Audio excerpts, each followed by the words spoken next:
Okay, well what we can do is if we've got x plus y is equal to 3, let's solve for y. So we bring that across, and then what we then need to do is plug it into our a expression. So it's x times y squared. That becomes, the y changes to 3 minus x. Now all we have to do is multiply this out. So let's have a look here. A is equal to x. If you multiply that out, 9 minus 6x plus x squared.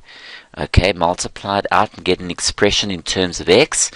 9x minus 6x squared plus x cubed. That looks like a cubic graph, so that's very interesting. Now remember, with a cubic graph it goes something like this. So there will be a minimum and a max somewhere. Okay, so let's get the derivative. At the turning points, there will be a minimum and a max. Okay, local minimum or maximum. And we want to get the maximum. So let's see what it would be. Okay, if you have a look at this, the derivative is 9 minus 12x plus 3x squared as usual. And then if you put that equal to naught, let's see, we've got 3x squared minus 12x plus 9. If we just reorganize it, divide everybody by 3 to make your life a little bit easier, factorize, and we're going to get, which is makes sense, 2 values of x there. X is 3 or x is equal to 1. Okay, now what we can do is we can test it, I think, at 1.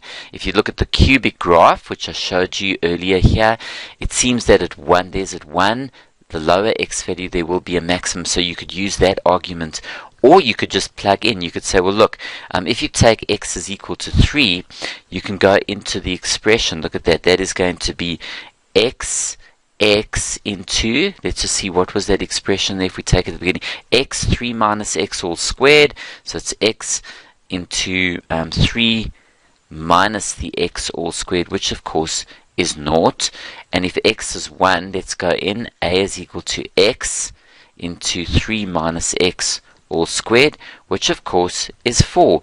So in other words, that value of x will produce a maximum value for that expression for a. Okay, and that's true because this is a cubic expression here, and the lower x value, the smaller one, produces, of course, your maximum there.